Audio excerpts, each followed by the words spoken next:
Percentile के चक्कर में।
Good afternoon everyone.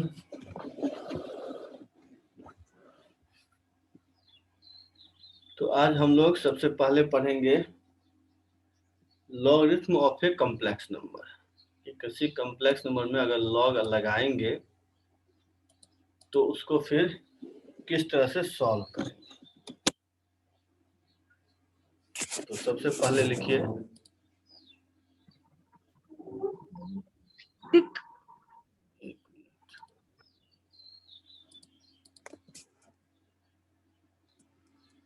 Logarithm of a complex number.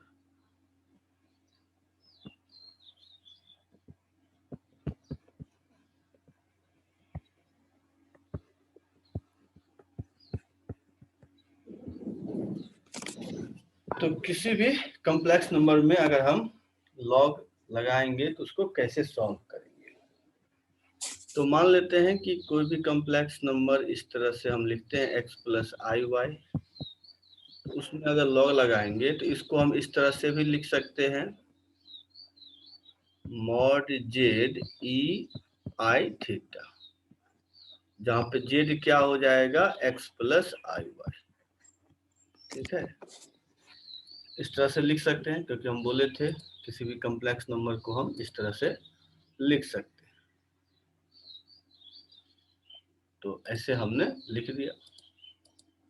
अब इससे क्या होगा, तो यहां से हम इसको लिख सकते हैं log of mod z plus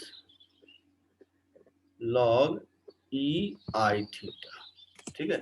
और log जो है तो यहाँ पर बेस नहीं लिखे, तो बेस आपका e है, जिसको ln भी आप लोग बोल सकते हैं। तो अब हम लोग जानते हैं इसको ln ही अगर लिखें तो ये होता है √x² प्लस y², और ये हो जाएगा i थीटा। देखिए तो यहाँ तक समझ गए सभी या नहीं समझे? यहाँ तक समझ गए होंगे, या किन्हीं को प्रॉब्लम है तो बता दीजिए। तो ये हो गया आपका। इसके बाद अब एक चीज आप लोग यहाँ पर समझ सकते हैं कि आर्गुमेंट ऑफ जेड क्या होगा। तो आर्गुमेंट ऑफ जेड ही तो थीटा हुआ, ठीक है। तो आप हम थीटा को आर्गुमेंट ऑफ जेड भी लिख सकते हैं। इसको हम लिख सकते हैं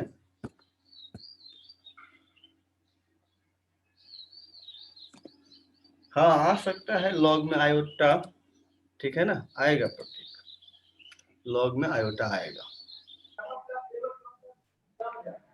तो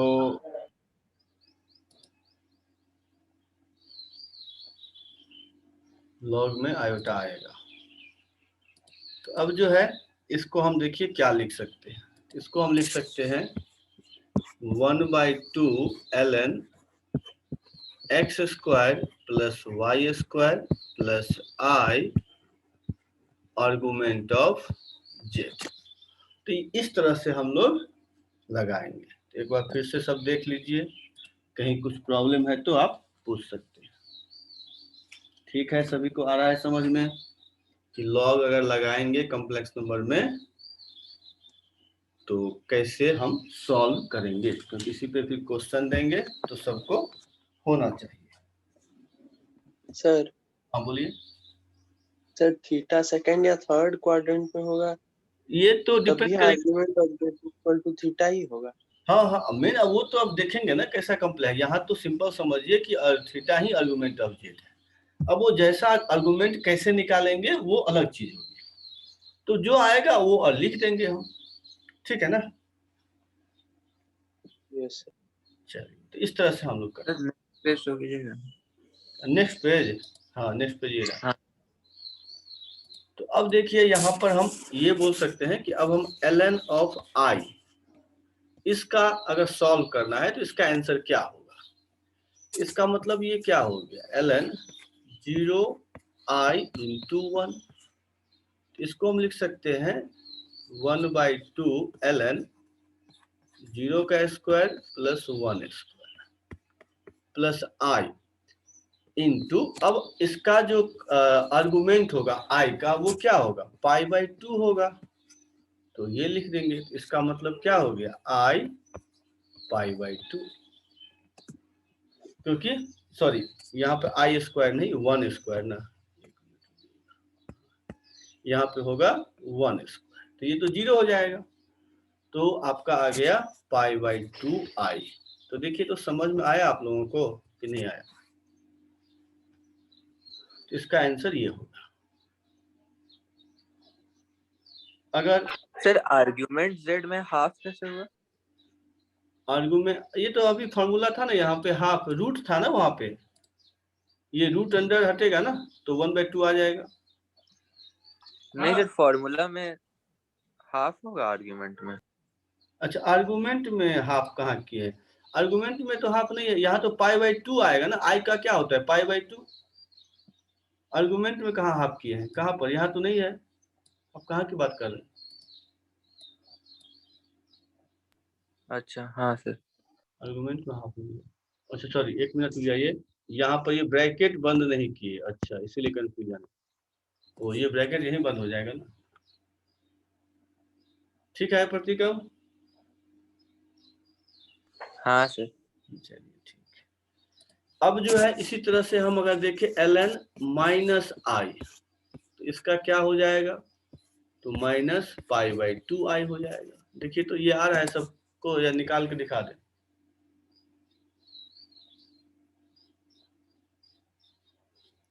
इसी तरह से अगर आ जाए ln 1 प्लस आई,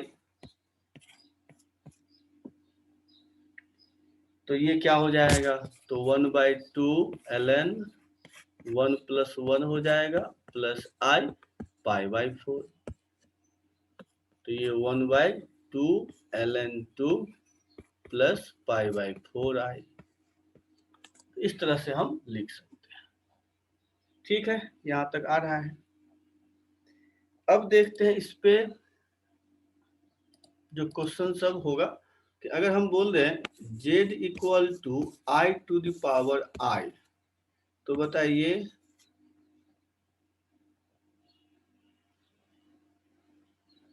हाँ इसको किस तरह से सॉल्व करेंगे या इसका आंसर कितना आएगा।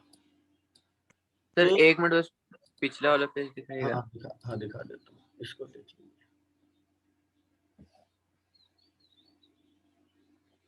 सर इससे पिछला वाला। अच्छा, इससे पहले वाला देख लीजिए।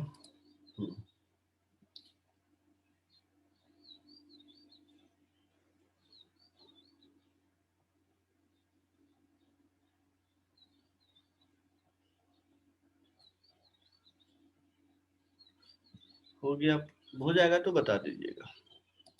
हाँ सर हो गया। चलिए ठीक है, तो अब जो है ये हो गया। ठीक है, हाँ इसको कैसे सॉल्व सर की, हाँ बोलिए। सर वो लास्ट में जो आप बोले π/4, तो उसमें π/4 कैसे आया?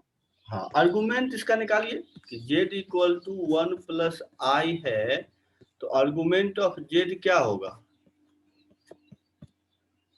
सो बताइए।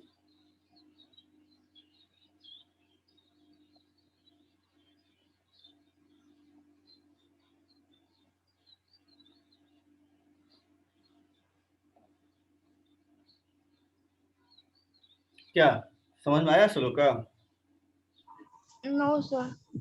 इसका बताए थे ना कि tan इनवर्स y/x, तो tan इनवर्स ये 1 हो जाएगा, और 1 किसका होता है, π/4 का होता है। अब समझे? हाँ सर। इसी तरह से, तो इसी तरह से इसका हम किस तरह से सॉल्व करेंगे, कोई निकाल पाएंगे या हम इसको निकाल दें? सर इसमें निकालना क्या है, ln z?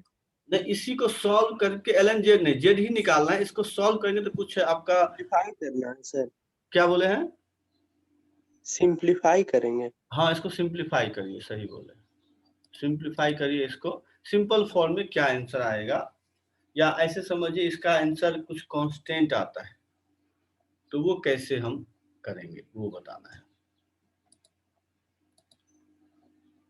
हाँ प्रतीक आपका तो लेकिन प्रतीक ये आप किसका आंसर जेड भेजे हैं या ln z भेजे हैं? हम सर जेड ln z। नहीं, जेड पूछना है, तब तो ठीक है, वो ई पावर में आ जाएगा। सही है, उसको ई टू द पावर में लिख दीजिए। हाँ सर मतलब e की पावर। और कोई कर रहे हैं या कर दे हम, तो देखिए कैसे। रुकिए सर, अच्छा रुक जाते हैं, तो उसके बाद सोच लीजिए किस तरह से होगा।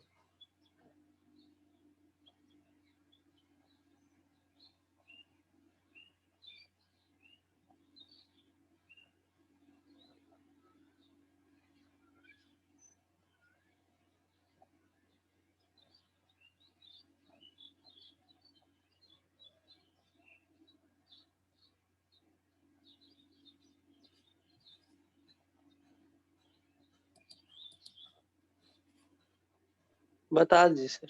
चलिए, तो अब इसको लिख दीजिए।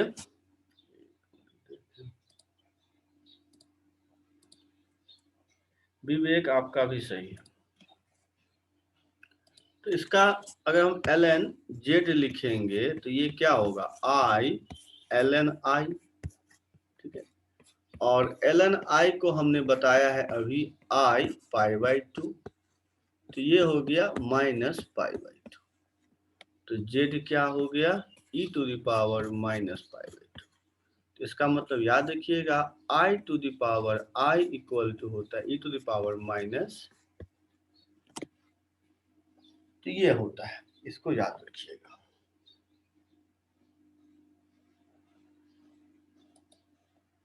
ठीक है, किन्हीं को प्रॉब्लम है कुछ भी, कहीं पर भी नहीं समझे?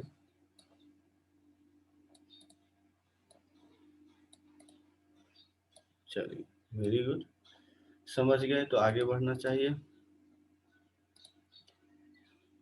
अब जो है इसका आंसर बताइए।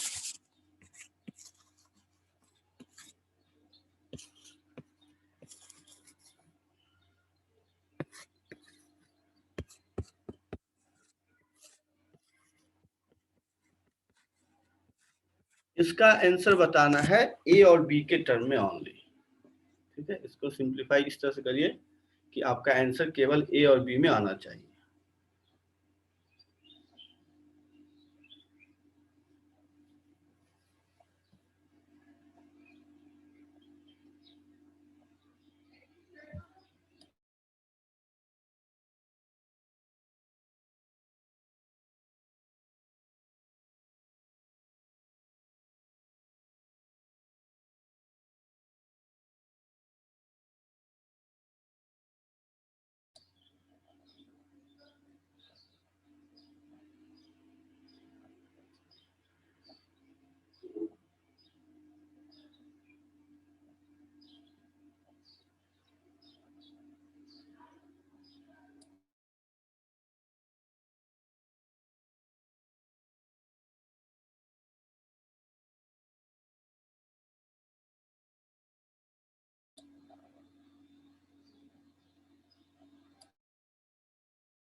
तो क्या लग रहा है, कोई बना पाएंगे या बता ही दें? चलिए, तो देख लीजिए इस तरह के क्वेश्चन कैसे बनते हैं।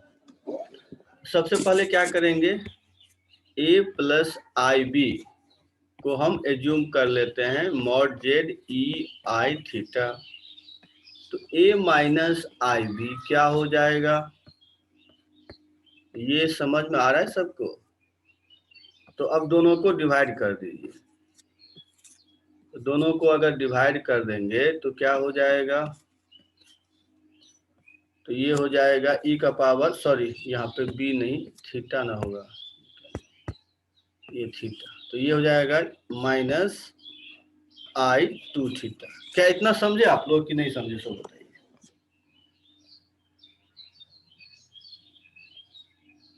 यस सबको आ रहा है समझ में? चलिए, इसका मतलब अब इसको आप दो तरफ लॉग लगा दीजिए। तो ln a minus i b divided by a plus i b, तो ये क्या हो जाएगा, तो माइनस आई टू थीटा। अब देखिए, हमको कैलकुलेट जो करना था उसमें i से मल्टीप्लाई किया हुआ था, तो अब हमको कैलकुलेट करना है ln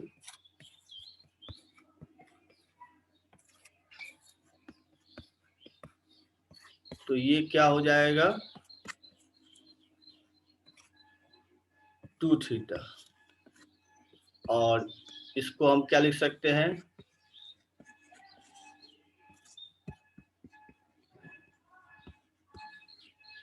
अब हमने जेड एज्यूम किया है कितना, यहाँ पर देख लीजिएगा, लिखे जेड है ए प्लस आई बी, तो यहाँ से हम बोल सकते हैं कि टेन थीटा क्या होगा, बी बाई ए। क्या ये बातें सबको आ रही समझ में? तो अब ये पुट कर दीजिए, तो two b by a divided by one minus b square by a square, solve कर लीजिए, तो two a b by a square minus b square, तो ये आ गया आपका आंसर। क्या सबको आया समझ में या नहीं आ रहा है, सो बताइए। कहीं पे भी प्रॉब्लम? जेड को फर्स्ट क्वाड्रेंट में माने हैं। जेड को कहीं भी हो, मतलब आप ये कहना चाह रहे हैं कि डायरेक्ट जो बी बाई ए ले लिए ना, वही ना? हाँ सर। तो क्या दिक्कत है, कुछ भी होगा तो चलेगा ना, कोई प्रॉब्लम नहीं। सर तो अब थीटा पुट करके, हाँ बोलिए। सर tan to थीटा कैसे लिखे? अच्छा, ये इसलिए लिखे क्योंकि यहाँ देखिए आई है, और देखिए यहाँ पर एक मिनट, यहाँ भी ओ आई यस है। सर, समझ गया। हाँ यहाँ आई तो -1 और माइनस आई। और भी कुछ भी प्रॉब्लम है किन्हीं को कहीं पे भी?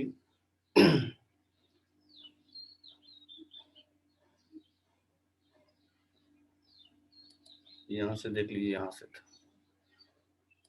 चलिए, तो आ गया समझ में, वेरी गुड।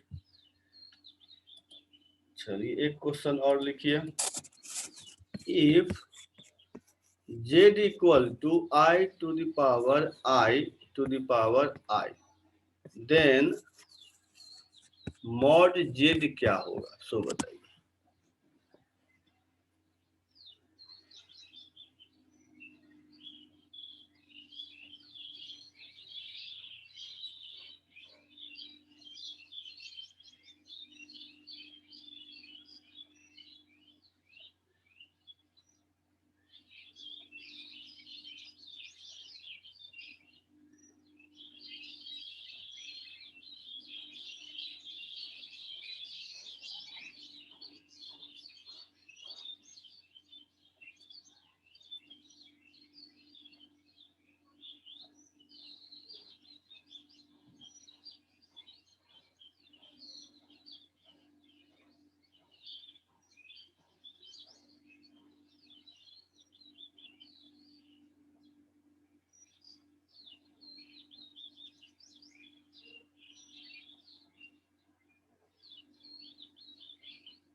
क्या लग रहा है, कोई बना पाएंगे?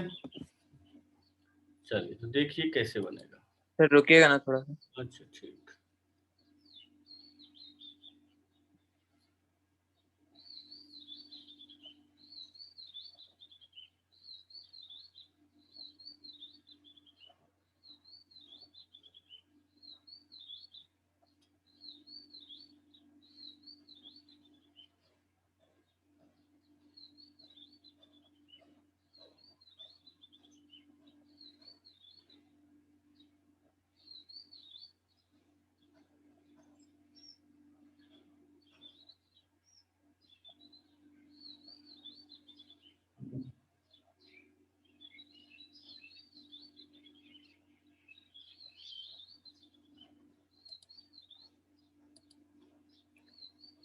नहीं, गलत है यशप्रीति आपका आंसर।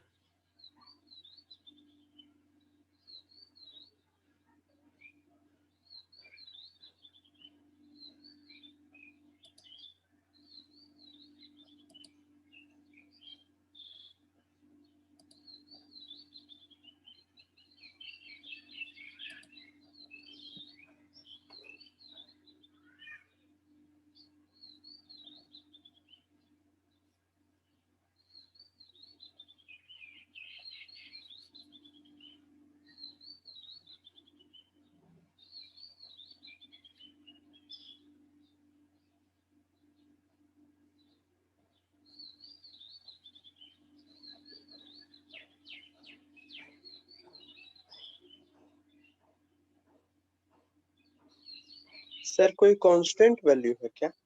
हाँ, चलिए देख लेते हैं, क्योंकि हमको लगता है इसका आंसर जिस तरह से आप उसे सोच ही नहीं पाएंगे। बहुत इजी है, लेकिन इस तरह से देखिए नहीं सोच पाते हैं कोई। देखिए आई पावर आई क्या है, तो ई पावर माइनस पाई बाई 2, अभी कुछ देर पहले किए थे।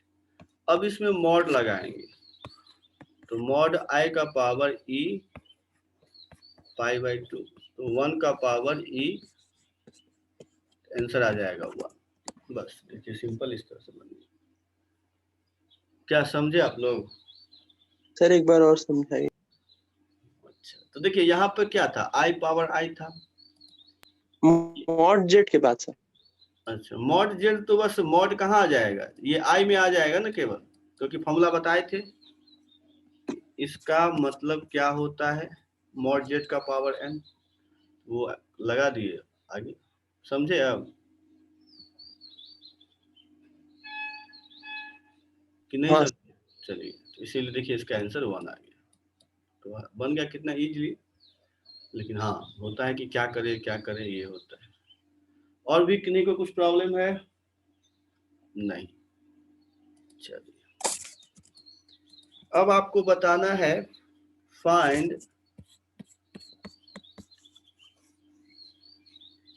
The real part of 1 minus I to the power minus I. बताइए इसका रियल पार्ट क्या होगा। ये कॉम्प्लेक्स नंबर है, इसका रियल पार्ट निकालिए, और इसको शायद करिए आप लोग लॉग लगा के आते हैं।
आया किन्हीं का आंसर? क्या लग रहा है, कोई बना पाएंगे? Yes sir. चलिए ठीक है, तो देखिए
नहीं विवेक, ये तो नहीं है आंसर।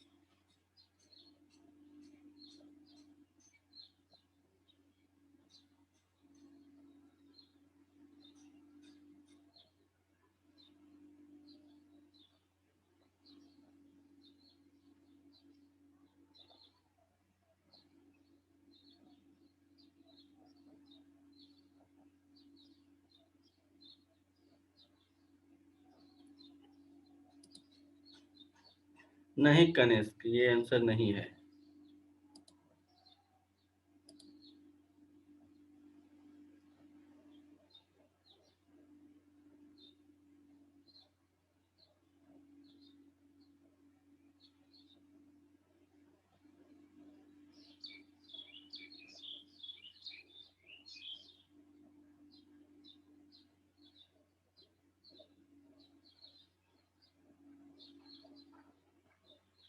चलिए तो अब और भी कोई बना पाएंगे? चलिए तो देख लीजिए कि ये कैसे बनेगा। इसको बनाने के लिए क्या करेंगे, पहले इसको हम ले लेते हैं z equal to 1 minus I power minus I. तो ln z क्या हो जाएगा, तो ये हो जाएगा माइनस आई ln 1 माइनस आई। ठीक है, इतना तक तो समझ में आ गया होगा।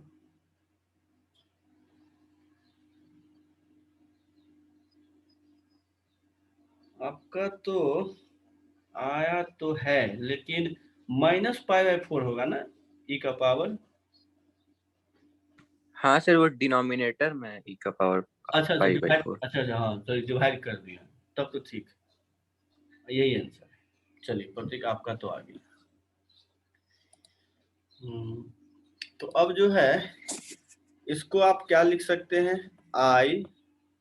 अब इसको लिख दीजिए वही मॉडुलस और आर्गुमेंट के फॉर्म में।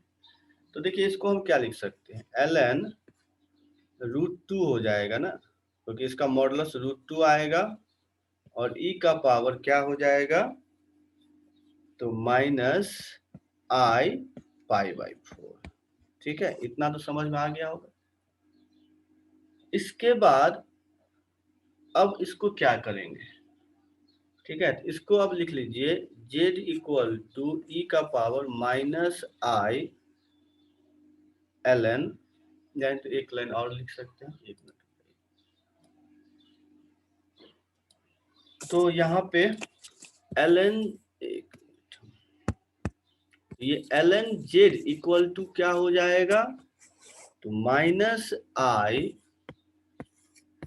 ln √2 और फिर प्लस में कर देंगे तो ln e का power minus I pi by 4। हाँ यही है, ठीक है। तो इसको देखिए हम क्या लिख सकते हैं अब, तो ये हो जाएगा माइनस आई 1/2 ln 2 और ये माइनस आई पाई बाई 4। ठीक है, इसको हम लिख सकते हैं माइनस आई बाई 2 ln 2 और ये हो जाएगा प्लस तो होगा, माइनस प्लस, लेकिन फिर माइनस हो जाएगा पाई बाई 4। तो यहाँ से z इक्वल टू e का पावर, अब ऐसे लिख देता हूँ मैं, माइनस आई बाई 2 ln 2।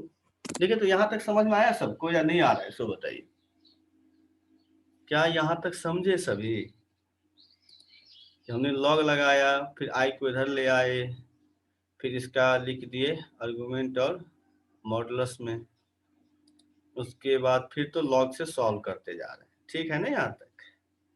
अब इसको लिख दीजिए e का पावर माइनस पाई बाई 4 अलग कर दीजिए और माइनस आई सॉरी यहाँ पर 2 छूट गया, ln 2, ठीक है।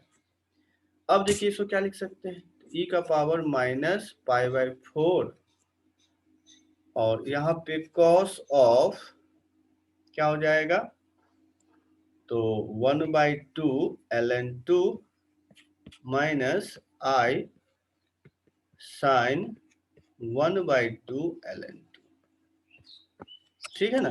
अब देखिए यहाँ से रियल पार्ट क्या हो गया, तो रियल z इक्वल टू हो गया e का power minus π/4 cos of 1/2 ln 2। क्या सबको आया समझ में, यही आंसर है। देख लीजिए स्टार्टिंग से हमने ln लगा के फिर इसको कन्वर्ट कर दिया, फिर यहाँ से लॉग जैसे होता है सॉल्व कर दिया, तो आ गया रियल पार्ट। ठीक है, किसी को कुछ प्रॉब्लम है? चलिए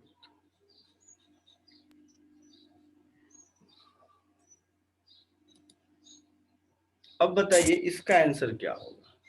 सर लिखे नहीं। अच्छा लिखे नहीं, लिख लीजिए।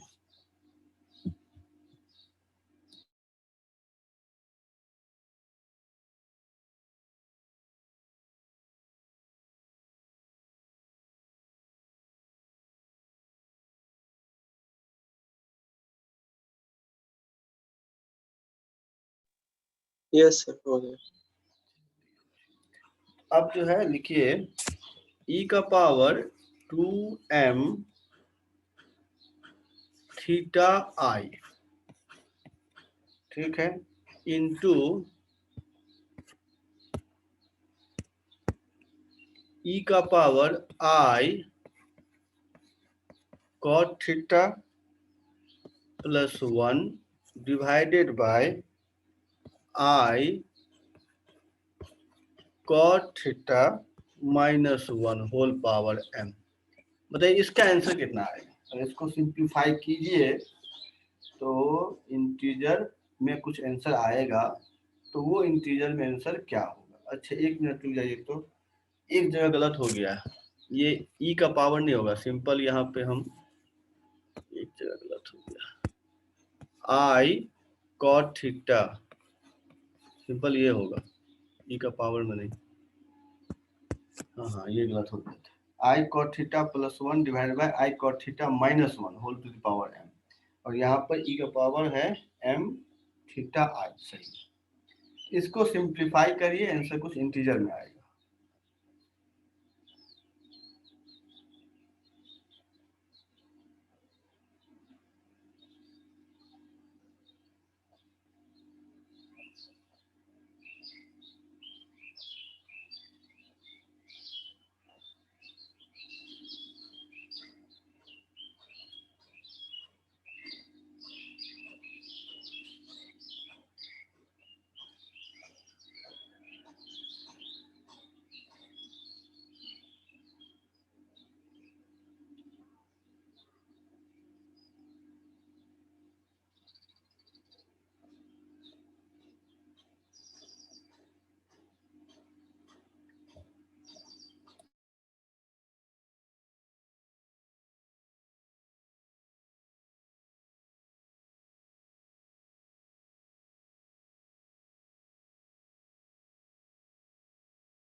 क्या लग रहा है, कोई बना पाएंगे या बता दें?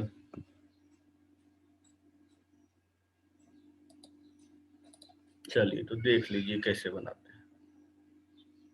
सर थोड़ा रुकिएगा ना। अच्छा, एक मिनट।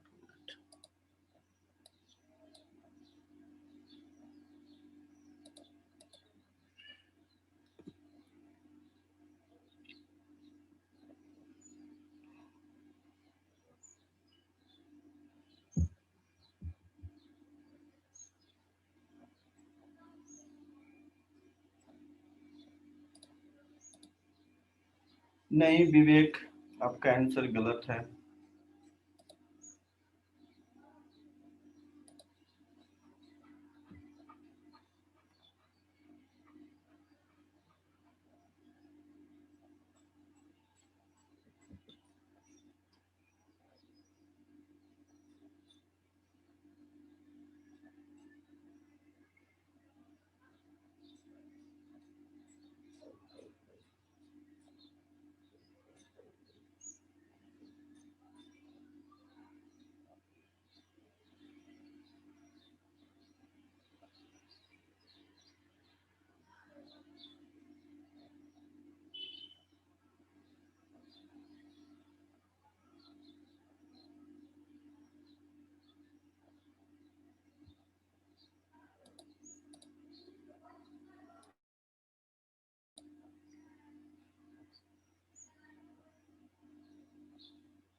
नहीं सर आंसर इंटीजर है। हाँ इंटीजर में है। नहीं आ रहा है तो चलिए देख लीजिए। हाँ तो यहाँ पे सबसे पहले क्या करेंगे, e का पावर 2m थीटा i। अब इसको देखिए हम क्या लिख सकते हैं,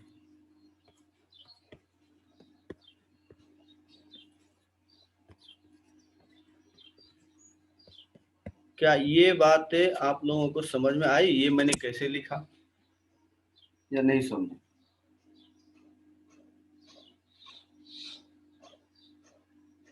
बस आई कॉमन ले लिए, न्यूमरेटर से भी डिनोमिनेटर से भी, तो आई कैंसिल हो जाएगा, तो यही ना आएगा। हाँ सर। हाँ आई कॉमन ले लीजिए। अब इसके बाद देखिए क्या होगा, e power 2m theta i। अब इसको लिख सकते हैं cos theta minus i sine theta, और इसको लिख सकते हैं cos theta plus i sine theta, क्या पावर m। क्या ये बातें समझ में आई कि नहीं समझे? बस cos को cot था तो cos y साइन कर दिए। देखिए यहाँ तक समझे सभी? किसी को प्रॉब्लम है तो बताइए। हाँ विशाखा, आपका तो आंसर आ गया, यही होगा। तो उसके बाद अब देखिए ये हो गया 2m थीटा i, और इसको लिख सकते हैं e to the power minus i theta, ये हो गया i थीटा। तो इसको हम लोग क्या लिख सकते हैं, 2m थीटा i e का पावर माइनस 2i थीटा, तो ये दोनों मिलके e पावर 0, तो आ गया 1 आंसर। क्या समझे आप लोग या नहीं समझे? सर cos थीटा माइनस आई साइन थीटा को कैसे लिखे हैं? e पावर माइनस आई थीटा होता है ना इसका फॉर्मूला, जैसे प्लस का होता है आई थीटा में, तो माइनस का माइनस में होता है। नहीं समझे ये? Yes sir. और किन्हीं को प्रॉब्लम है?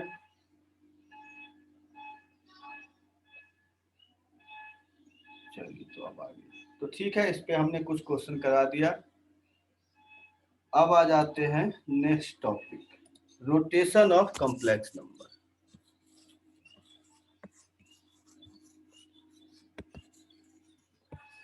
अब लिखिए रोटेशन ऑफ कॉम्प्लेक्स नंबर। तो इसका मतलब क्या हुआ, पहले वो देख ले कि रोटेशन का मतलब होता क्या है। किसी को कुछ आइडिया है रोटेशन ऑफ कॉम्प्लेक्स नंबर का मतलब क्या होता है? कोई भी नहीं मालूम है? चलिए अब हम बताते हैं कि रोटेशन का मतलब कॉम्प्लेक्स नंबर में क्या होता है। तो रोटेशन का मतलब होता है कि अगर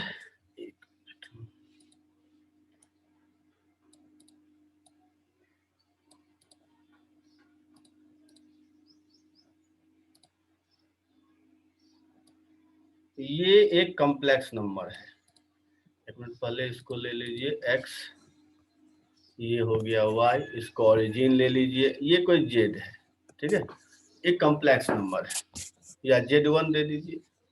तो z1 एक कॉम्प्लेक्स नंबर है जिसको हम लिख सकते हैं मॉड z1 e का पावर i थीटा, मतलब ये थीटा हो गया। ठीक है, इतना समझ में आ रहा है सबको?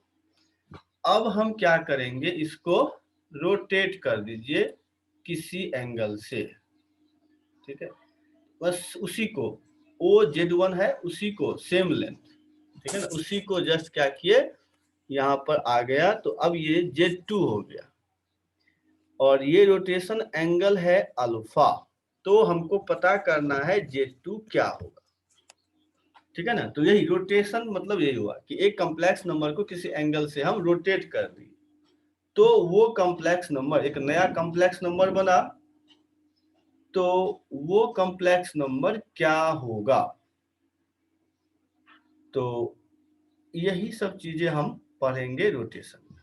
तो अब देखिए ये कैसे निकालेंगे। तो Z2 इक्वल टू होगा मॉड ऑफ Z2 e का power i alpha plus theta. अब हमको एक चीज मालूम है कि दोनों का मॉड तो इक्वल है, ठीक है, क्योंकि हमने बोला उसी को रोटेट किए हैं।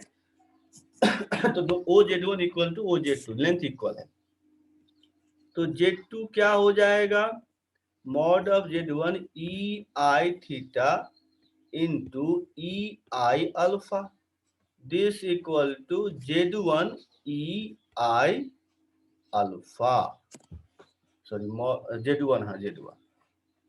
तो ये हो गया आपका Z2। तो क्या हुआ, Z1 में एक फैक्टर से मल्टीप्लाई हो गया जिसको हम लोग बोलेंगे rotating factor e power i alpha से, ठीक है। Z2 कैसे निकला, तो जस्ट Z1 में हम मल्टीप्लाई कर दिए e to the power i alpha से, तो Z2 निकल गया। क्या समझ में आया आप लोगों को कि अगर Z1 दिया है और उसको किसी एंगल से रोटेट करेंगे तो Z2 कैसे निकालेंगे, ठीक है। किन्हीं को प्रॉब्लम है? सर ये सर मॉड जेड और ई आई थीटा था, उसके बाद क्या हुआ सर? मॉड Z1 ई आई थीटा, ठीक है, इंटू ई आई अल्फा भी तो इसके साथ था। तो अब ये जो है, एक मिनट, ये दोनों ही तो अब मिलके क्या Z1 हो जाएगा ना, ठीक है। Yes sir. तो इसीलिए Z1 लिख दिए और ई आई अल्फा है। चलिए और कोई कुछ पूछ रहे थे, क्या पूछ रहे थे बताइए। नो सर वही पूछ रहे थे। चलिए ठीक, तो कहने का तो सर मतलब ये कैसे आया, ये जो रोटेटिंग फैक्टर है? ये हाँ सर। ये तो यहाँ था ना, वही हम लिख दिए, इतना ही ना Z1 हुआ, ये बचा ना इधर, और हाँ सर, उसको लिख ये पावर में नहीं है सर? ना ना, ये पूरा एक लाइन है यहाँ ऐसे, अच्छा। नीचे में ऐसे, अच्छा कंफ्यूजन हो गया था, ये इसके बाद है, मतलब ऐसे समझिए अगर कंफ्यूजन होता है तो Z2 equal to mod of Z1 e to the power i theta i alpha, अब ये मिलके Z1 हो गया e i अल्फा, तो ये हम बता रहे थे। हाँ सर समझ। तो इसको ऐसे भी लिख सकते थे कि Z2 by Z1 equal to, अब mod of Z2 divided by mod of Z1 E power I alpha. ठीक है, ऐसे भी हम ले, लेकिन दोनों का लेंथ यहाँ इक्वल था तो इसलिए कैंसिल हो गया। अगर मान लीजिए इक्वल ना रहता तब इसी फॉर्म में लिख, ठीक है, या ऐसे भी लिख सकते थे Z2 by Z1 sorry Z2 by mod Z2 equal to Z1 by mod Z1 E power I. तो कहने का मतलब कि इक्वल था तो कैंसिल हो गया, इक्वल ना होता तो इस तरह से लिखा था, क्योंकि आगे जो इसके बाद हम बताएंगे कि यहाँ पर तो ठीक है इक्वल लेंथ, अब इक्वल लेंथ ना रहे तो कैसे लिखेंगे। कि मान लीजिए एक का लेंथ इतना बड़ा और दूसरे का लेंथ हम कर देते हैं ये, ठीक है, तो ये तो x हो गया, इधर ये x हो गया, ये y हो गया, ये ओरिजिन, ये Z1, ये Z2, ये थीटा और ये अल्फा। तो अब Z2 क्या होगा, तो अब Z2 ऐसे, तो कहने का मतलब इसको समझने का तो हमने यहाँ समझा दिया, लेकिन आप इसको देखिए ऐसे भी समझ सकते थे वेक्टर फॉर्म में, कि हमने क्या देखा था कि Z1 क्या है ई आई थीटा, तो आप इसको यूनिट में कन्वर्ट कर लीजिए, यूनिट वेक्टर पढ़े होंगे, ठीक है ना, इस तरह से। अब ये हो गया, अब Z2 निकाल लीजिए, Z2 क्या होगा, मॉड ऑफ Z2 ई का पावर ये अल्फा है आई थीटा प्लस अल्फा, तो अब इसको लिख दीजिए मॉड ऑफ Z2 ई का पावर आई थीटा इंटू आई अल्फा। अब क्या करेंगे, ये तो रहेगा, अब देखिए आई थीटा यहाँ पे हमने कैलकुलेट किया है ना, इसी को यहाँ पे पुट कर दीजिए, तो ये हो गया Z1 बाय मॉड Z1 ई का पावर आई अल्फा। तो देखिए वही चीज आ गया। उसके बाद हम क्या लिख सकते हैं कि Z2 बाय Z1 सॉरी ऐसे भी लिख सकते हैं equal to Z1 by mod Z1 E power I alpha. तो ऐसे हम लिखेंगे जब लेंथ अनइक्वल हो। क्या समझे सभी या नहीं समझे, सो बताइए। इस तरह से हम सर, तो इस केस में भी Z1 को रोटेट करने पे Z2 आएगा। हाँ रोटेट मतलब हम कर देंगे, खाली मैग्नीट्यूड बढ़ा दिए, ठीक है ना, Z1 को रोटेट किए, हाँ पहले मैग्नीट्यूड कुछ और था अब मैग्नीट्यूड कुछ और, ये तरह से समझिए ना, स्ट्रेट लाइन का ही तो कंसेप्ट है ना ये सब। हाँ उसको कॉम्प्लेक्स नंबर से पढ़ना है ना, ये तो वही चीज है सर, तो फिर मतलब ये OZ2 लाइन पे Z1 लाइक कर रहा है। हाँ मतलब ये रोटेट करके तो कहीं यहाँ आया, लेकिन हमको ये पॉइंट देखिए Z2 का मतलब क्या, Z2 एक ये पॉइंट हुआ ना, इस पॉइंट का कोऑर्डिनेट हम निकाल रहे हैं, जबकि गिवन क्या है ये इस पॉइंट का कोऑर्डिनेट। अब समझ में आ रही बात। अच्छा, मतलब सर वो एग्जैक्ट पॉइंट नहीं है ना रोटेट करने पे। नहीं एग्जैक्ट पॉइंट ये Z2 मतलब इस ये पॉइंट हम निकाल रहे हैं कि हम Z1 आपको दे दिए तो उसका आपको आर्गुमेंट, वो कॉम्प्लेक्स नंबर आपको दिया हुआ है, तो दिया हुआ है तो उसका आर्गुमेंट भी मालूम है और मॉडुलस भी मालूम है। अब एक ऐसा कॉम्प्लेक्स नंबर मतलब एक ऐसा पॉइंट निकालना है जिसका मैग्नीट्यूड दिया रहेगा और वो कितना रोटेट हुआ वो दिया रहेगा, तो आपको निकालना है। क्या अब समझे? हाँ सर। हाँ, तो कहने का मतलब इस फॉर्मूला से हम लोग निकाल सकते हैं। क्या सबको आ रहा है समझ में या प्रॉब्लम हो रही है, क्या करें इसको बताइए। आ रहा है सर। श्लोका आया समझ में? सो ये सेकंड प्रोसेस एक बार बता दीजिए ना। मतलब यही से ना, हाँ सर। देखिए तो Z1 क्या हो गया, Z1 हो गया ये, तो इसमें समझ में आ रहा होगा, इसमें कोई प्रॉब्लम है, ये तो लिख ही सकते हैं। इसके बाद नो सर। हाँ ये भी लाइन समझ गए होंगे, हाँ सर। उसके बाद ये भी लाइन समझ गए होंगे। सो वो वाला लाइन कैसे आया? जैसे ये लिखे थे पहला लाइन, फर्स्ट लाइन, ये कैसे लिखे, सेम एज ना, yes sir. Same as, angle आपका थीटा प्लस अल्फा हो गया, फिर इसको अलग अलग कर दिए, फिर यहाँ से जो है ई आई थीटा की वैल्यू पुट कर दिए, जो आपका ये आ रहा है। क्या अब समझे? हाँ सर। बस तो हो गया। और किन्हीं को कुछ भी प्रॉब्लम है तो अगर एक लेंथ आपका डिफरेंट हो तो इस तरह से हम लोग लिखेंगे। किन्हीं को कुछ भी प्रॉब्लम है बता दीजिए। अब एक केस और होगा कि यहाँ तो हम ऑलवेज ओरिजिन के रिस्पेक्ट में, कहने का मतलब यहाँ पर अगर अब देखिए, अच्छा इसी फॉर्मूला उठा था और भी, क्योंकि ये ओरिजिन के रिस्पेक्ट में है। देखिए इसको ऐसे भी तो लिख सकते थे, ओरिजिन अगर ले ले तो Z2 माइनस ओरिजिन,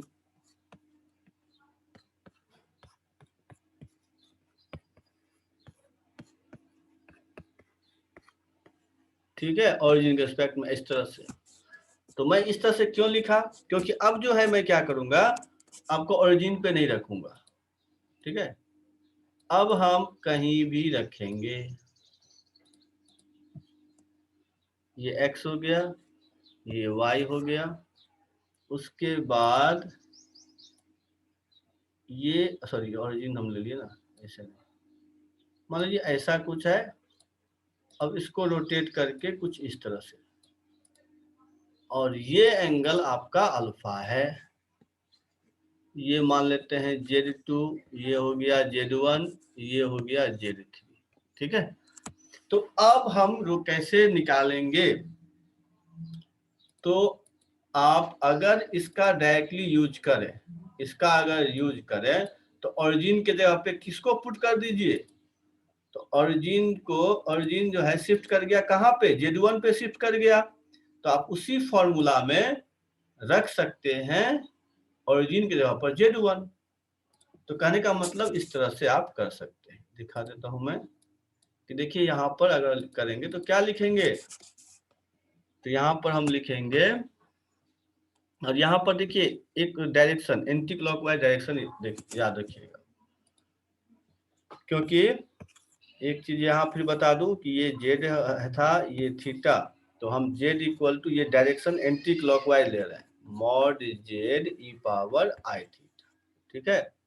हाँ अगर यही इस तरह से लेते क्लॉकवाइज तो लिखते निगेटिव माइनस आई थीटा, ठीक है, ऐसे लिखते। तो क्लॉकवाइज में प्लस लिखिएगा, एंटी क्लॉकवाइज में माइनस लिखिएगा, ठीक है। अब इसका मतलब हमको जो हमने यहाँ पे बताया उसको कैसे लिखेंगे, तो इसको मैं इरेज कर देता हूं, ये तो समझाने के लिए बता दिया था।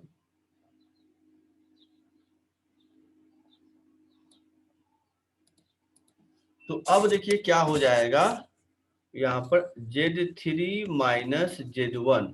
सर हाँ बोलिए। सर Z1 क्या है, जी ओरिजिन से हाँ ओरिजिन, वहां तक। हाँ ओरिजिन से आप शिफ्ट कर दिए, जो आप काम ओरिजिन पे कर रहे थे, अब इस ओरिजिन को शिफ्ट करके कहीं हम Z1 पॉइंट पे ले आए, ठीक है, इस पॉइंट। तो अब क्या लिखेंगे वो बता रहा हूँ।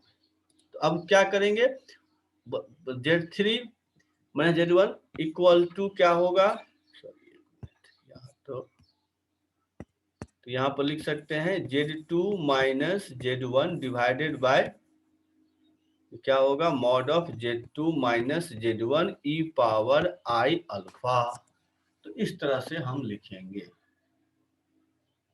क्या समझे कुछ कि नहीं समझे, या इसको ऐसे भी लिख सकते हैं Z3 minus Z1 divided by Z2 minus Z1 equal to mod of Z3 minus Z1 divided by Z2 minus Z1 E power I alpha. याद रखने के लिए आप ऐसे भी लिख सकते हैं कि देखिए कोई भी एंगल आप लिखेंगे तो उसका डायरेक्शन कर लीजिएगा एंटी क्लॉकवाइज डायरेक्शन में। अब जहां ये एरो है इसको ऊपर रखिएगा, देखिए ऊपर रखे हैं ना एरो वाले को, Z3 माइनस Z1 इसका डिफरेंस को ऊपर रखे हैं, ठीक है।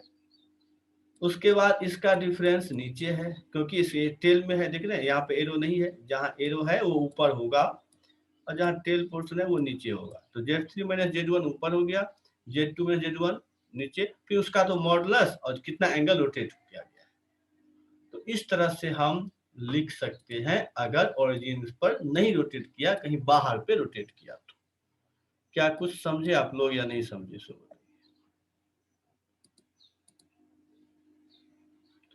आ रहा है समझ में? तो यहां से अब एक चीज देखिए,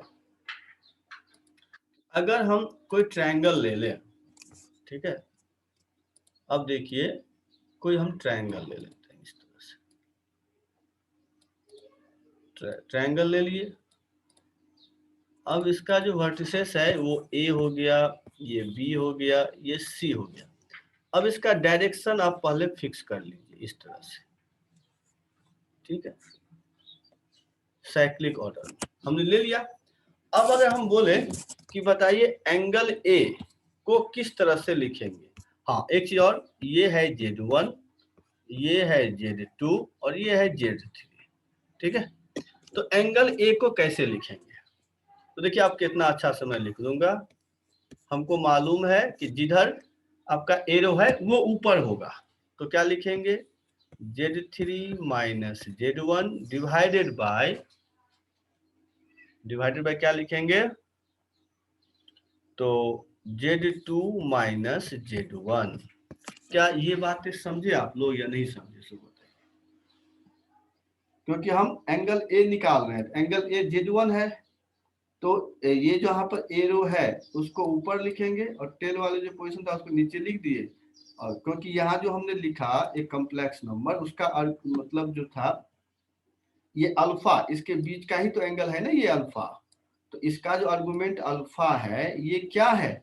तो इसी का आर्गुमेंट है ना ये कॉम्प्लेक्स नंबर जो है Z3 minus Z1 divided by Z2 minus Z1। क्या समझे आप लोग कि नहीं? क्या करने इसका आ रहा है समझ में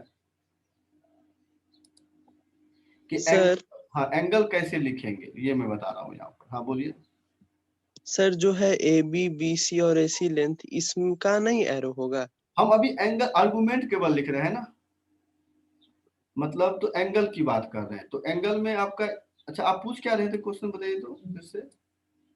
सर ए सी बी सी और ए बी वेक्टर में नहीं एरो होगा? यहाँ पर एरो हम वो मतलब ये आप बोल रहे हैं ऐसे क्या?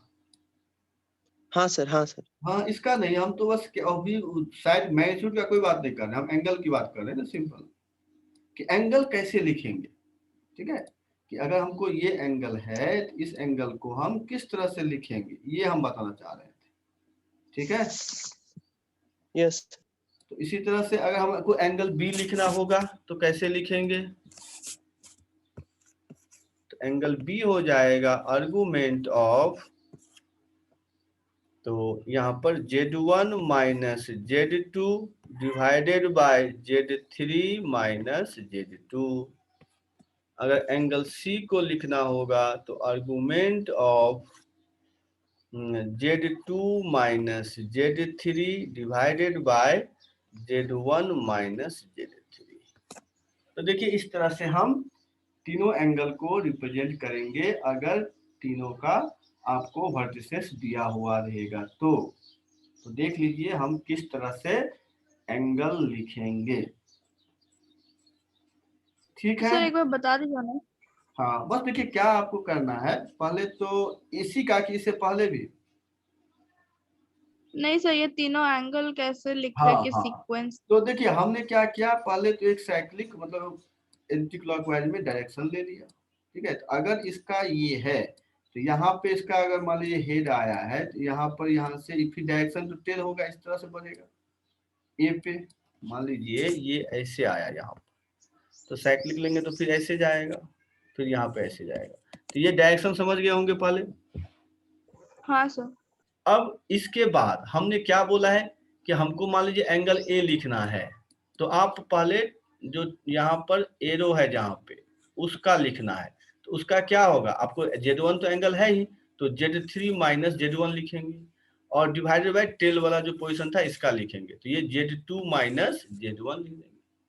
तो ये आपका रिप्रेजेंट करेगा एंगल ए। कहने का मतलब देखिए जो एंगल है वो आपका दोनों देखिए ऊपर भी है नीचे भी है, और जो साइड का लेंथ है वो आपका एक बार Z3 है Z1 है, तो ऊपर में कौन होगा, तो जिधर एरो होगा जिधर का आप डायरेक्शन पॉजिटिव लेंगे, पॉजिटिव होगा। क्या अब समझ में आया कुछ या अभी भी प्रॉब्लम है? हाँ सर समझ गए। हाँ, तो इस तरह से हम एंगल लिखेंगे, इसको याद रखिए। और भी किन्हीं को कुछ प्रॉब्लम है? किन्हीं को भी? चलिए वेरी गुड। अब देखिए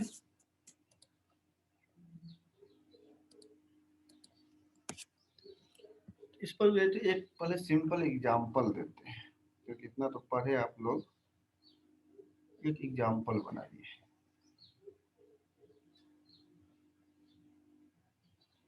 तो एक एग्जांपल पहले हम देते हैं।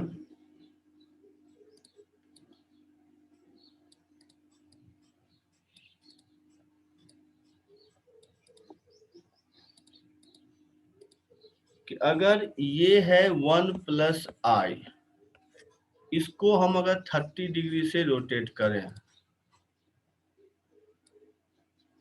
ठीक है, 30 डिग्री से रोटेट करें सेम मैग्नीट्यूड से। ये है Z1, ये है Z2, एंगल हो गया 30 डिग्री। तो हमको बताइए तो Z2 क्या होगा? Z2 कितना आएगा?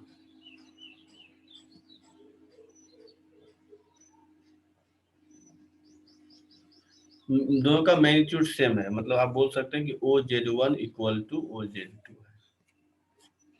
मतलब Z1 का मॉड वो हटाइए, Z1 का मॉड इक्वल टू Z2 का, दोनों का मॉड लेंथ इक्वल है।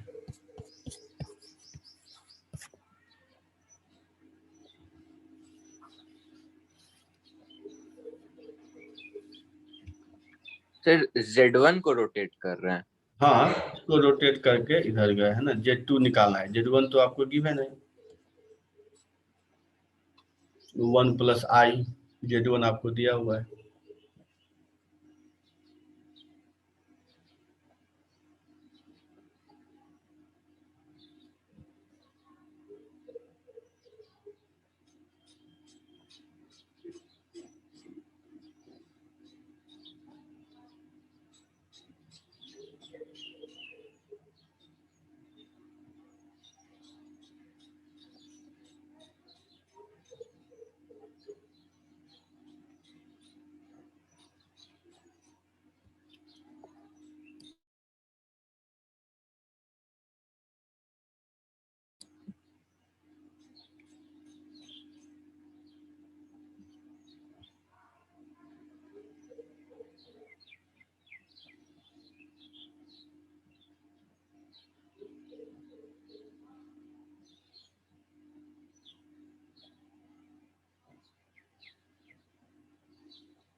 क्या आ जाएगा?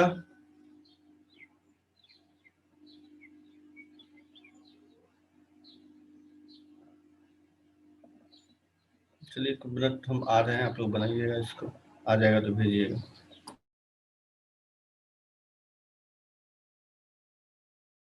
सर व्हाट्सएप पे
चलिए तो आप लोग भेजे तो है आंसर, देखें।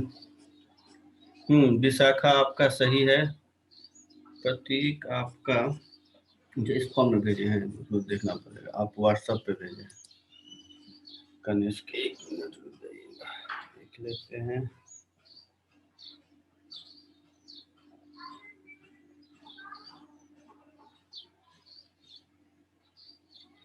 हाँ कनिष्क आपका भी सही है। तो सिंपल है, ये सबका हो गया होगा। हाँ श्लोका आपका भी। अच्छा नहीं श्लोका, सेकंड वाले में आपका प्लस होना चाहिए ना। सही देखिए तो फर्स्ट तो सही था, मतलब इसमें क्या होगा, Z2 इक्वल टू बोले थे। हाँ सर प्लस। हाँ EI पाई बाय 6, बस इसको सॉल्व कर लीजिए। 1 प्लस I और ये आपका हो जाएगा cos 30 डिग्री, तो √3/2 प्लस I 1/2, इसी को मल्टीप्लाई कर लीजिए, आंसर आ जाएगा। ठीक है, सब समझ गए होंगे। इसके आगे तो सॉल्व कर लेंगे ना सभी, तो आंसर आ जाएगा √3 - 1/2 प्लस √3 + 1/2I, तो ये आ जाएगा। तो देख लीजिएगा आप लोग। चलिए अब हम आगे बढ़ते हैं। अब देखिए क्या बताना चाह रहा हूं मैं। तो अब देखिए हम अभी सीखे कि एंगल कैसे लिखते हैं। अब इसके बाद हम ले लेते हैं एक इक्विलैटरल ट्रायंगल। यहाँ जो हम ट्रायंगल बना रहे हैं ये इक्विलैटरल है, ABC, ये इक्विलैटरल ट्रायंगल है। तो AB इक्वल टू हो जाएगा BC इक्वल टू हो जाएगा AC।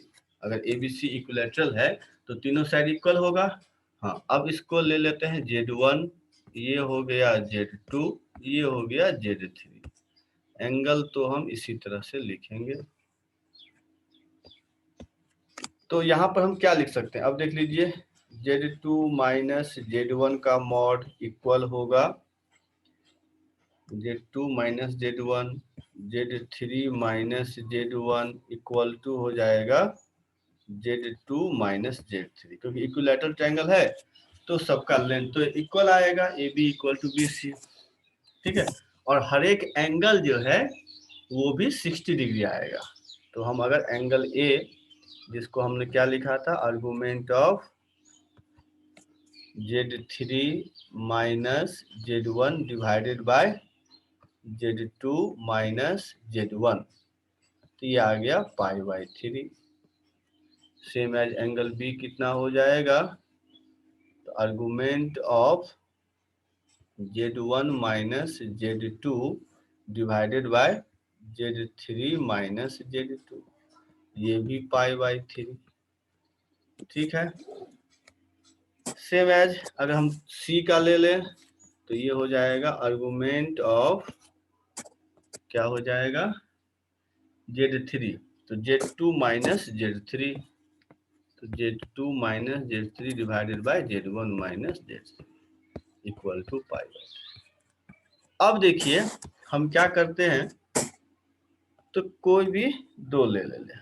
एक मिनट, तो यहाँ पे देखिए यहाँ से क्या है, तो Z3 - Z1 divided by Z2 - Z1, ये एक कॉम्प्लेक्स नंबर, इसको हम कैसे लिखेंगे। अगर इस कॉम्प्लेक्स नंबर को हम लिखना चाहें तो क्या लिखेंगे, mod of Z3 - Z1 divided by Z2 - Z1। ठीक है, इसका आर्गुमेंट कितना है, तो I π/3। ठीक है ना, क्योंकि ये एंगल A का लिए हम, क्या ये समझ में आ रहा है ये मैंने कैसे लिखा कि नहीं समझे, सो बताइए। और एंगल C का π/2 कैसे हो गया? ओ सॉरी π/2 लिख दिए, π/3 ना होगा। चलिए ठीक है, क्या ये लाइन समझे हम कैसे लिखे कि नहीं समझे, सो बताइए। बस जैसे ये होता है ना कि Z equal to mod ZEI theta, तो बस वही चीज लिख दिया। ठीक है, फिर आप एक जो है इसी का ले लीजिए कि Z2 - Z3 divided by Z1 - Z3 equal to mod of Z3 - Z1 divided by Z1, sorry एक मिनट, Z2 ना, यहाँ गलती हो गई, यहाँ पे है होगा जेड, सर हाँ सर इसको लोकेट कर सकते हैं क्या उस पे लोकेट करने का मतलब आर्गन प्लेन पे Z3 minus Z1 divided by Z2 minus Z1। अरे हाँ, तो अभी जो हम किए थे यही नहीं किए थे, यहाँ पर देखिए ये जो हम किए हैं इसी तरह से कुछ हो जाएगा, और क्या, समझे कि नहीं समझे? इसी तरह से इसमें कुछ होगा क्या कनिष्क? तो सर ये दो क्या बोलिए? एक ही ना सर, वो लाइन होगा, पॉइंट होगा। एक कॉम्प्लेक्स नंबर है तो जो आपका क्या है Z1 Z2 Z3 मिला के है, ठीक है ना?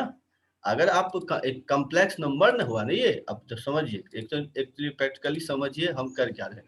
ये जो है आपका एक कॉम्प्लेक्स नंबर है, इसका मतलब क्या, एक पॉइंट है ये बस, जिसको हम मैग्नीट्यूड और आर्गुमेंट में लिख रहे हैं। क्या अब कुछ क्लियर हुआ कि नहीं?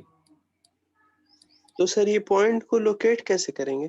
और ये तो कोई भी पॉइंट होगा ना, उसके लिए तो आपको, आप मान लेते हैं कि इसके लिए क्या करना होगा, तो इसके लिए आपको सब कुछ मालूम होगा, तभी तो एग्जैक्टली आप पॉइंट लेंगे, नहीं तो आप कहीं भी अर्गन प्लेन पर कोई भी पॉइंट ले लीजिए, बस हो गया, कहानी खत्म कि एक ये पॉइंट है, इसको हमने लिखा इस तरह से, ठीक है?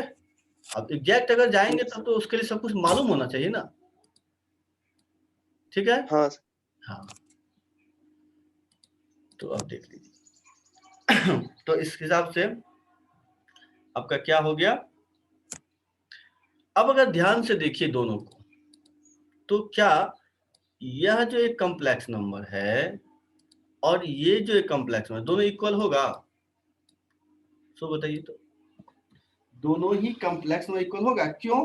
क्योंकि देखिए ये तो कैंसिल होके 1 हो जाएगा, ये 1 हो जाएगा ना, क्योंकि अगर हम मॉड अलग अलग कर देंगे तो दोनों लेंथ इक्वल हो जाएगा, क्योंकि ट्रायंगल इक्विलैटरल है, इसका भी यही कहानी होगा, और ये पार्ट तो दोनों इक्वल है ही, तो इसका मतलब क्या, इसका LHS भी इक्वल होगा। क्या ये बात समझ में आ रही है सबको या नहीं समझे? तो बोलिए क्या करने, आ रहा है समझ में? हाँ सर। और प्रतीक समझे? Yes sir. हाँ, और भी देख लीजिए सब, इसका मतलब हम ये बताना चाह रहे हैं कि यह दोनों कॉम्प्लेक्स नंबर इक्वल हो गया, इसका मतलब सब हम पीछे जा रहे हैं इधर,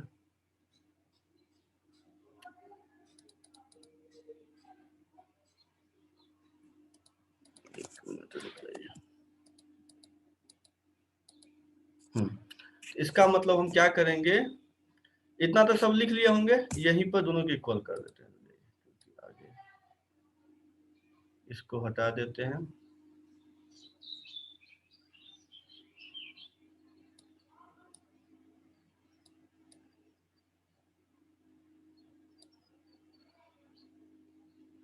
इसको भी हटा देते हैं, तो यहां से क्या हो गया, ये दोनों इक्वल हो जाएगा, मतलब Z2 minus Z3 divided by Z1 minus Z3, ठीक है? अब इसको कीजिए क्रॉस मल्टीप्लाई, तो क्या हो जाएगा, Z3 minus Z1 into Z1 minus Z3 equal to Z2 minus Z1 Z2 minus Z3। अब इसको मल्टीप्लाई करेंगे तो Z3 Z1 minus Z3 square equal, sorry, और क्या हो जाएगा, माइनस Z1 स्क्वायर प्लस हो जाएगा Z1 square plus Z1 Z3, same as यहाँ पर Z2 square minus Z2 Z3 minus Z1 square plus Z1 Z3, तो Z1 Z3 तो कैंसिल हो गया, ठीक है? अब देखिए बचा क्या, तो बच गया Z1 square Z2 square Z3 square minus Z1, अच्छा एक मिनट, एक चीज और कहाँ मिस्टेक हो, एक मिनट गए तो यहाँ पे इन दोनों का Z2 स्क्वायर, ठीक है, फिर हो गया Z2 Z3। अच्छा यहाँ पे गलत हो गया नहीं, Z1 Z2 ना होगा, Z1 Z2। ठीक, तो इसको अब हम अगर लिखेंगे तो क्या लिखेंगे, इसको हम लिख सकते हैं इस तरह से कि Z1 square plus Z2 square plus Z3 square minus, sir पीछे क्या क्या कैंसिल हुआ है? था कैंसिल जो हुआ है वो है Z1 Z3 केवल। जी यस सर। हाँ, तो यहाँ पर हम लिख सकते हैं Z1 Z2 Z2 Z3 minus Z3 Z1 equal to 0। तो ये देखिए इसका मतलब क्या समझे कि अगर Z1 Z2 Z3 equilateral triangle का वर्टिसेस है तो Z1 square plus Z2 square plus Z3 square minus Z1 Z2 minus Z2 Z3 minus Z3 Z1 ये 0 होगा। और पिछले क्लास में इसका फॉर्मूला बताए थे, किन्हीं को याद है इसका फॉर्मूला? इसके बाद क्या होगा,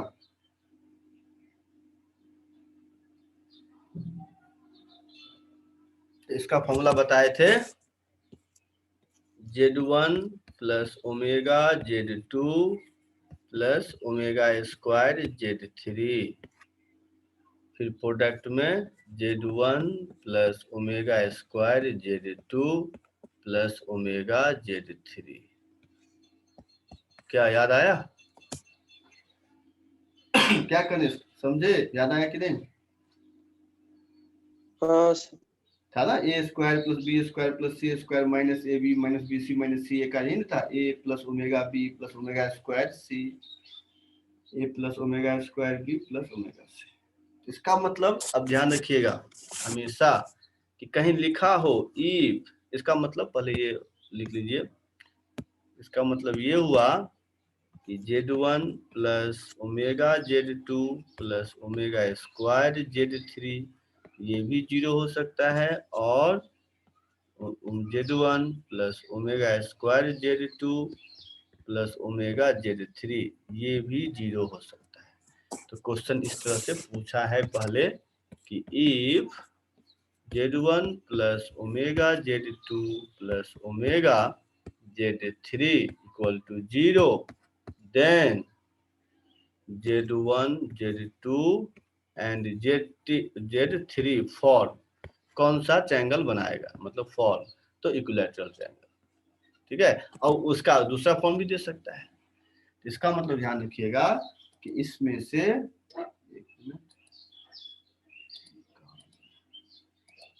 हाँ ये सब हो गया। इसका मतलब ध्यान रखिएगा कि इन दोनों में से कोई भी एक 0 दिया हुआ हो तो Z1 Z2 Z3 क्या हो गया, इक्विलैटरल ट्रायंगल का वर्टिसेस हो जाएगा। क्या समझ गए आप लोग? सर हाँ बोलिए। सर ये याद नहीं रहता और सीधे जब क्वेश्चन पूछता तो इसका रिवर्स। एक मिनट, क्या बोल रहे हैं, फिर से बताइएगा।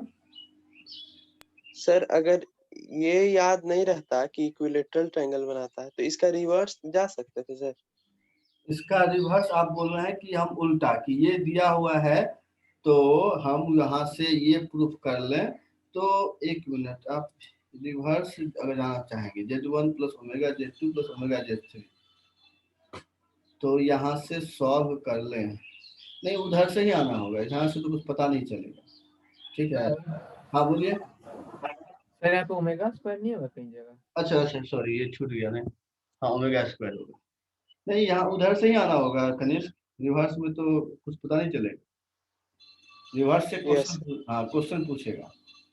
ठीक है, क्वेश्चन उल्टा से पूछेगा, लेकिन आपको करना होगा इक्विलैटरल ट्रायंगल से। इसका मतलब आप ये भी बोल सकते हैं कि अगर if Z1 cube Z2 cube Z3 cube minus 3Z1 Z2 Z3 0 हो जाए तब भी Z1 Z2 Z3 form equilateral triangle, ऐसे भी दे सकते हैं। ठीक है, तो ये भी लिख लीजिए। देखिए कहीं किन्हीं को कहीं पे भी प्रॉब्लम है तो बता दीजिएगा, कुछ समझ में नहीं आया तो, क्योंकि ये सब रिजल्ट पे क्वेश्चन आए हुए हैं बहुत बार। तो आपको ये सब अगर याद रहेगा तो डायरेक्टली बता सकते हैं। देखिए यहाँ से एक रिजल्ट और आता है वो क्या आता है वो भी देख लीजिए कि अगर Z1 Z2 Z3 क्या है सर इक्विलेटरल, ये लास्ट वाला कैसे आया Z1 cube plus Z2 cube? इसी का फॉर्मूला ना ये था। इसका एक फैक्टर तो हो गया Z1 plus Z2 plus Z3 और दूसरा फैक्टर क्या होता है, यही तो होता है क्या, हाँ होता है ये हाँ होता है ना। तो ये अगर 0 है तो हो यस। गया। हाँ चलिए ठीक है। अब यहाँ से एक और होता है कि मान लीजिए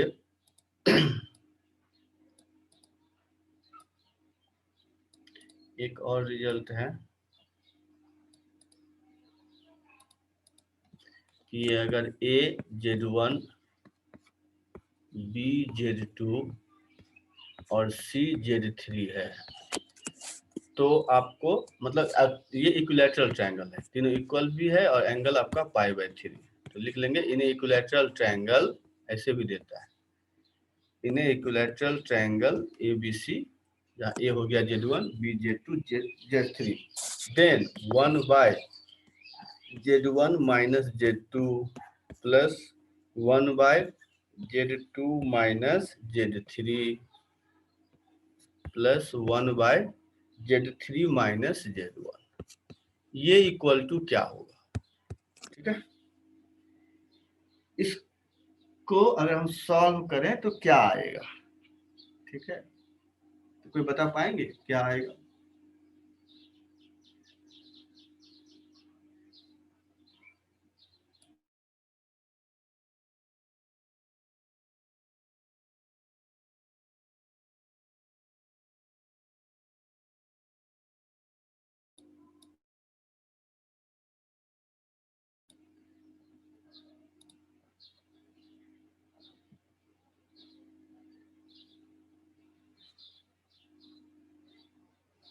क्या लग रहा है किन्हीं का हो पाएगा या बता ही दें?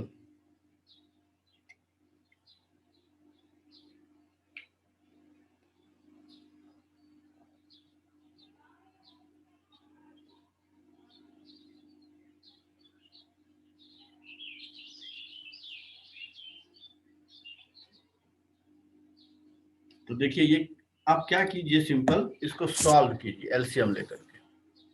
तो यहाँ पर एलसीएम में Z1 Z2 Z2 Z3 और Z3 Z1, इसको सॉल्व करेंगे तो यहाँ पे आ जाएगा Z1 square plus Z2 square plus Z3 square minus Z1 Z2 minus Z2 Z3 minus Z3 Z1, इसका मतलब ये 0 हो जाएगा। ठीक है, समझ में आ रहा है सबको? तो ये भी रिजल्ट होता है जो 0 आ जाएगा। क्या समझे आप सर लोग? यहाँ एंगल का डायरेक्शन नहीं देंगे? हाँ डायरेक्शन तो क्लॉकवाइज है, डायरेक्शन ले लीजिए, क्लॉकवाइज ले लीजिए, बिना डायरेक्शन को तो अच्छा सर एंटी क्लॉकवाइज देते तब भी रिजल्ट सेम आता? हाँ माइनस में आता तब सारे रिजल्ट तो सेम ही आएगा। ठीक है, देखिए इसको हम सर तो फिर हाँ बोलिए। ऐसा ही बोल सकते हैं कि ये गिवन एक्सप्रेशन अगर 0 है तो फिर Z1 Z2 Z3 equilateral triangle होगा। क्वेश्चन ऐसे ही पूछता है, ठीक है, उल्टा करके कि ये 0 है तो बताइए ट्रायंगल कौन सा बनेगा, क्वेश्चन ऐसे ही पूछेगा। चलिए ठीक है। यस सर अगर डायरेक्शंस उल्टा होता, अगर एंटी क्लॉकवाइज होता तो कैसे शो करते? मतलब माइनस में, जैसे मैंने यहाँ पे दिखाया था ना एंगल ए में, तो वहाँ प्लस में नहीं दिखाया था। सर, हाँ बोलिए। एंगल का डायरेक्शन, एंगल का डायरेक्शन। मान लीजिए उल्टा ले लेते ना इस तरह से, तब ऐसे ऐसे उल्टा कर दीजिए बस। Okay sir. ऐसा भी देखिए क्वेश्चन करवाएंगे तब पता चलेगा, क्योंकि इस पे तो बहुत क्वेश्चन है। इसको देखिए मैं एक चीज और बता देता हूँ कि इसको हम ऐसे भी प्रूफ कर सकते हैं। तो मान लीजिए ये एक इक्विलैटरल ट्रायंगल है,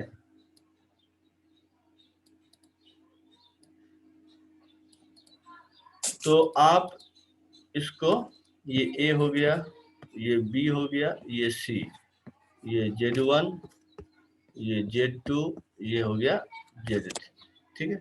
इसको देखिए हम एक और मेथड से प्रूफ कर सकते हैं।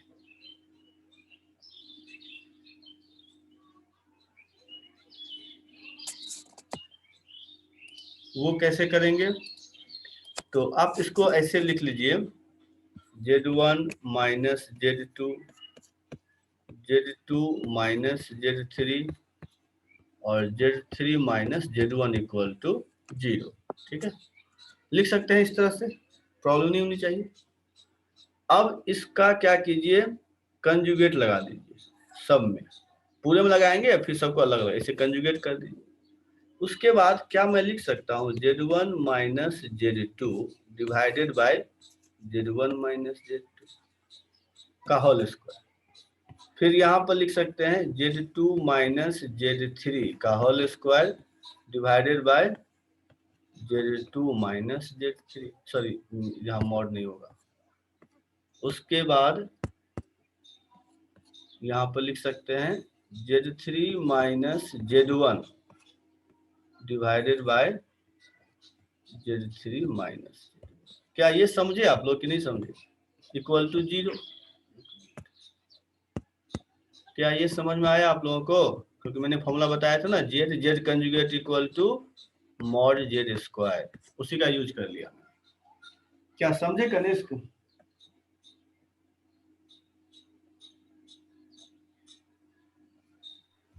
यस सर, हाँ सर। क्या और प्रतीक समझ में आया? यस। चलिए, श्लोका आपको? हाँ सर। तो अब यहाँ से आप लिख लीजिए, इस तरह से भी लिख सकते हैं, 1 by Z1 minus Z2 plus 1 by Z2 minus Z3 plus 1 by Z3 minus Z1, ये 0 आ गया। अब ये कैसे? क्योंकि देखिए ये तो सब आपका क्या होगा, एक मिनट, ये सब तो इक्वल हो जाएगा, Z1 minus Z2 Z3 minus Z2 सबका मॉड जो है वो इक्वल हो जाएगा। तो सब इक्वल हो जाएगा, कॉमन लेके इसको खत्म कर देंगे इस सबको, तो बाद में ओनली डिनोमिनेटर बचेगा। तो आपका वहां से भी इस तरह से भी हम प्रूव कर सकते हैं। तो ठीक है, आज का इतना हम बता दिए हैं। इस पे क्वेश्चन जो है देखते हैं, इस पे क्वेश्चन जो है। सर ये लास्ट वाला कैसे हुआ? ये कैसे हुआ, ये बोले ना कि ये तो सब मॉडुलस में है ना, एक मिनट। हाँ हाँ सर। ये तो सब मॉडुलस में है, तो सब इक्वल हो गया ना, ये सब तीनों इक्वल हो गया, जिसको मैंने सर्कल किया है। ये सर जो रिजल्ट आया था पीछे, उसी का यूज किए हैं? नहीं नहीं नहीं, कहने का इक्विलैटरल है तो लेंथ इक्वल होता है ना। ये जो है Z1 में Z2 का मॉड, ये तो लेंथ हो गया AB। हाँ सर वही बोल रहे। हाँ, तो बस हटा दिए, कॉमन, तीनों कॉमन हो जाएगा तो वो खत्म हो जाएगा, आ जाएगा। सब समझ में आ रहा है? तो यहाँ से ऐसे भी हम रिजल्ट निकाल। चलिए, इस पे हम इतना बता दिए, इसको प्रैक्टिस कर लीजिएगा आप लोग। इस पे क्वेश्चन अगले क्लास में देखते करवाएंगे। सर एक पेज देखना है पीछे थोड़ा। अच्छा, क्या चीज इसमें? ये तो आगे ये इससे पहले, इससे पहले सर। और ये इससे पहले, इससे पहले सर। देखिए आया नहीं? हाँ सर आगे। चलिए, क्योंकि रोटेशन अच्छा से समझिए क्या है, इस पे क्वेश्चन बनते हैं अच्छे अच्छे। अभी तो आप लोगों का एग्जाम है तो उसका भी देखना पड़ेगा, देख लीजिए। क्योंकि अब जो है केवल ये ज्योमेट्री पोर्शन बचा है, इस मतलब कोऑर्डिनेट ज्योमेट्री को कॉम्प्लेक्स नंबर में कैसे लिखते हैं,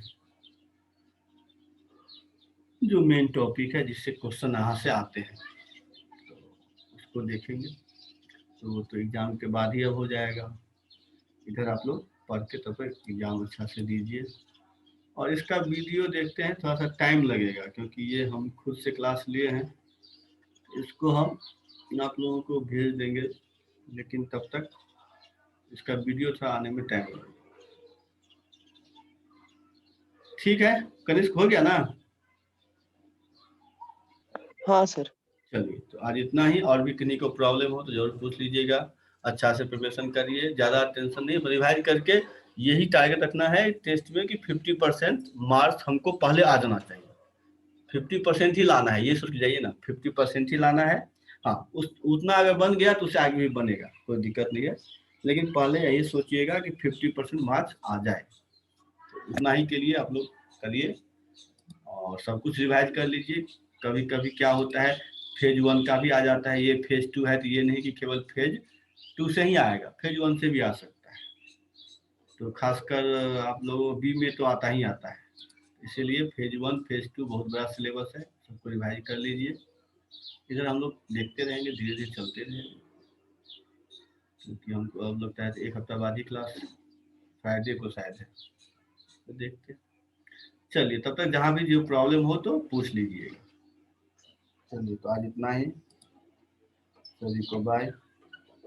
थैंक यू सर।